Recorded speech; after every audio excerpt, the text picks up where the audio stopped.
a tight-knit community where people just click, and it's amazing. And I don't think you find that with a lot of other organizations. It's special, and it's one that I plan to stick with for a very long time. It's because I love what we can do with this organization. It's not because I'm some diehard, I hunt every chance I can. And it's because we get to make those decisions. We get to, impact our local community with our time. And what's more fun to do with your volunteer time than to do that?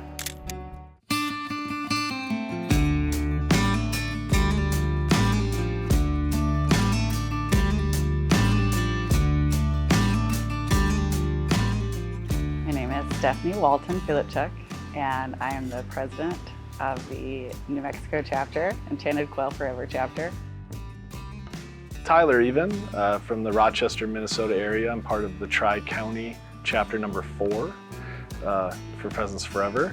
I had a friend I played softball with that said, hey, why don't you come down to a banquet? Because of him reaching out to me, I started asking a little bit more about what the organization was, how I could get involved. I remember when I came in, probably everyone around the room thought some of my ideas were crazy and a little bit outside the box, but one thing that was great about my board was they were really open to hearing, a different person, a different generation's ideas, which, opened up a lot of different ways for us to be successful. I originally signed up through the national website for a membership, thinking that there was already a chapter in New Mexico, and to my surprise, there was not.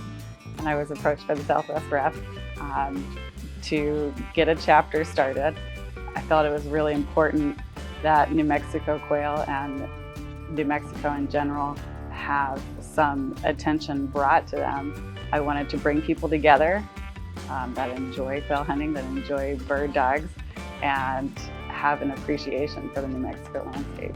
In New Mexico, we're so spread out that people just needed to connect. People needed a community. And once they heard about it, people really came together.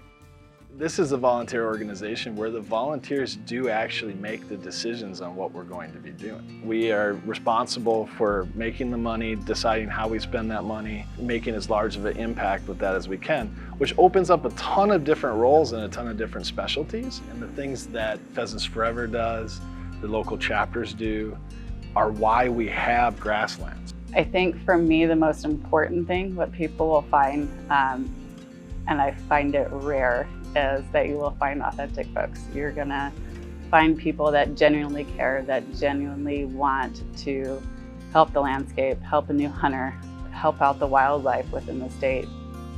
We recently just wrapped up a big youth hunt weekend, which we called Kids for Quail and Conservation.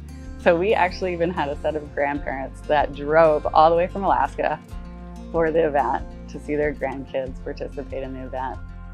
I'm starting to get more involved in the outreach programs, the youth outreach programs, getting more kids to understand, why are pollinators so important? Why are grasslands so important? I know we can impact anyone to care about the environment, care about conservation, care about hunting by just giving them an opportunity to do it. I've seen the smiles on local kids' faces when you take them out shooting or you teach them something new that they never thought they would have experienced. Going to your local banquets and supporting those chapters is so important. We could always use the help, especially to put on the youth events like we just had. Even if you have just 5 minutes or a couple hours during the weekend, ask the chapter leader where their efforts can be best held. You don't have to have days of time to commit.